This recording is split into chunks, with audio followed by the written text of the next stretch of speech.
Winters आ गए हैं friends. Winters में ऐसा हो कि गाजर का हलवा ना बने, ये कैसे हो सकता है। तो इसीलिए मैंने आज सोचा कि चलो आज गाजर का हलवा बनाते हैं।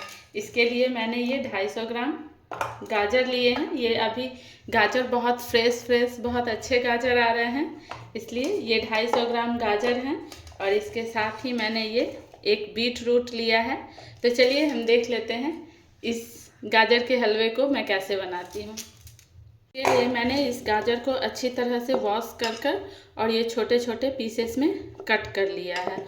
बहुत से लोग इसको घिस कर भी बनाते हैं, लेकिन उसमें बहुत लंबा प्रोसेस हो जाता है, बहुत टाइम भी लगता है।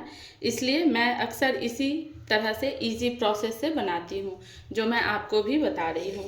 मैंने ये 250 ग्राम गाजर को अच्छी तरह से धोकर इनको छोटे छोटे पीसेस में कट कर लिया है। अब इनको मैं इस प्रेशर कुकर में डाल दूंगी, इन सारे गाजर को इस तरह से।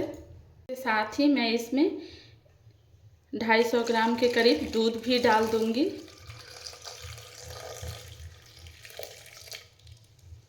मैंने ये दूध इस गाजर में डाल दिया है। इसके साथ ही मैंने ये हाथ पे थोड़ा सा ऑयल लिया है।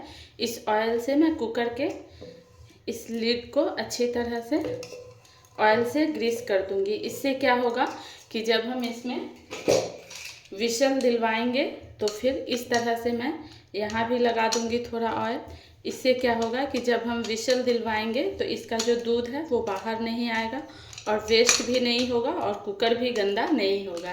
तो इस तरह से मैंने लगा दिया है और अब इस कुकर को इस तरह से बंद कर 4 से 5 विसल आने तक मैं इनको कुक होने दूंगी।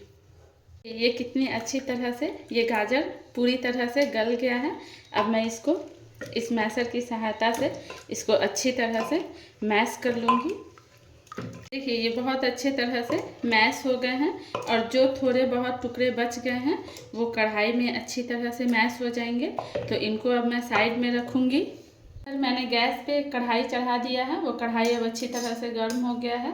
उसमें अब मैं ये घी डाल दे रही हूँ और इस घी में अब मैं ये गाजर का मिक्सचर अच्छी तरह से डाल दूँगी और इनको थोड़ी देर पकाऊँगी।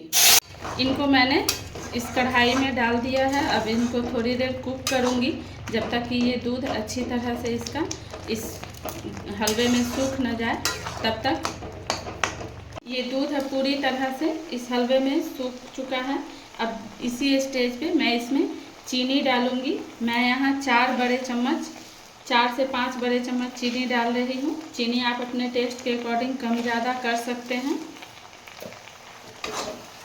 मैंने चीनी डाल दिया है। अब ये चीनी मेल्ट हो रहा है, इसलिए ये थोड़ा जूसी जैसा लग रहा है। इनको थोड़ी देर और पकने दूंगी ताकि ये गाढ़ी हो जाए। ये हलवा ऑलमोस्ट बनकर तैयार है। अब इसमें मैं थोड़े से ड्राई फ्रूट्स डाल दे रही हूँ। आप अपने पसंद के कोई से भी ड्राई फ्रूट्स डाल सकते हैं। ड्राई फ्रूट्स डालकर मैं इनको अच्छी तरह से चला दूँगी और इनमें थोड़ा सा घी और डाल दूँगी। थोड़ा सा घी इसमें और डाल दिया है और इनको अच्छी तरह से चलाकर इनको मिला दूंगी। फिर मैं इनको सर्व करूंगी। लास्ट में मैंने यहाँ आधा चम्मच इसमें इलायची पाउडर यानी कि कार्डमम पाउडर डाल दिया है। अब इनको अच्छी तरह से मिला लूँगी और इसके बाद मैं इनको सर्व करूँगी। देखिए ये हमारा गाजर का हलवा बनकर तैयार हो गया है। अब इसके ऊपर से मैं थोड़े से ड्राई फ्रूट से इसको और गार्निश करूँगी। आप अपने पसंद के कोई से भी ड्राई फ्रूट से इसको गार्निश कर सकते हैं। मैंने थोड़े से पिस्ता और थोड़े से बादाम के कतरन डाले हैं। तो ये हमारा गाजर का हलवा बनकर तैयार है। इस रेसिपी को आप लोग भी अपने किचन में बनाइए, खाइए और कमेंट्स में मुझे ज़रूर बताइएगा आप लोगों को मेरी ये रेसिपी कैसी लगी।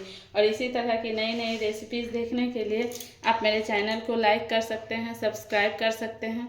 तो मिलते हैं एक और नई वीडियो के साथ। तब तक के लिए take care and bye bye.